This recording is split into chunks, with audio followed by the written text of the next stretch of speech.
let me speak as, someone who's impartial and also as a woman, because I know that a lot of people go through this. It's the culture of shame and humiliation.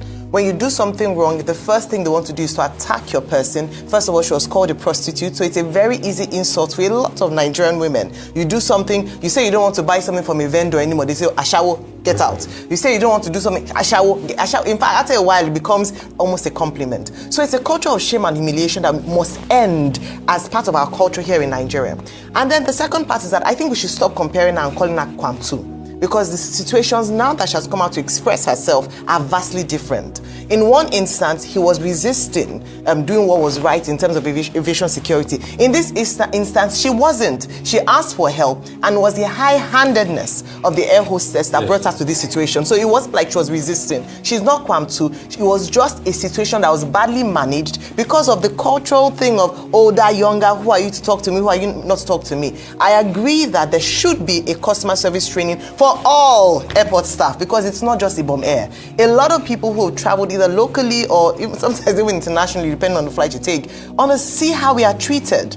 You pay money to be humiliated. That is really sad as a nation. Now, going to the fact as to whether or not her face, she saved face, or the exposure of her personal assets, on whether or not she's received a lot of compensation does not hold water. If you were me and you give me $100 million or whatever, but you expose me in such a manner, there's no amount of compensation for that. To say that, because I'm now famous, it's embarrassing. That's not the kind of fame that I want. It's embarrassing.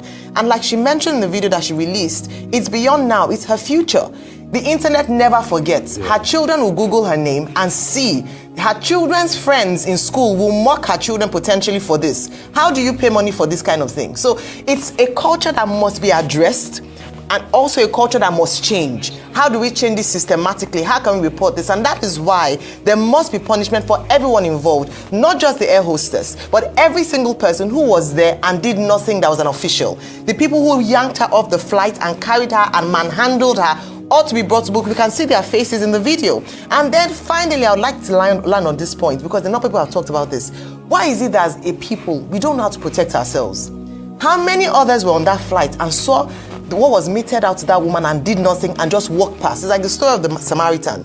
Nigerians will just look and walk past. If you are being slapped by somebody that is wrong, why do we have that culture? So it's to sensitize people on different levels. But just to say that Ibom Air has a case to answer. I'm glad she's spoken out, and that we must find a way to change the culture of the way we see customers and how we treat ourselves as people in this nation. We're too angry, and there's a lot of lawlessness that goes by without people doing anything. Just a footnote. The people who should be punished because you recommended a list, add to that list all the men who looked at that video twice, thrice. Some looked at it 10 times. They too must be identified. I agree. And punished. Even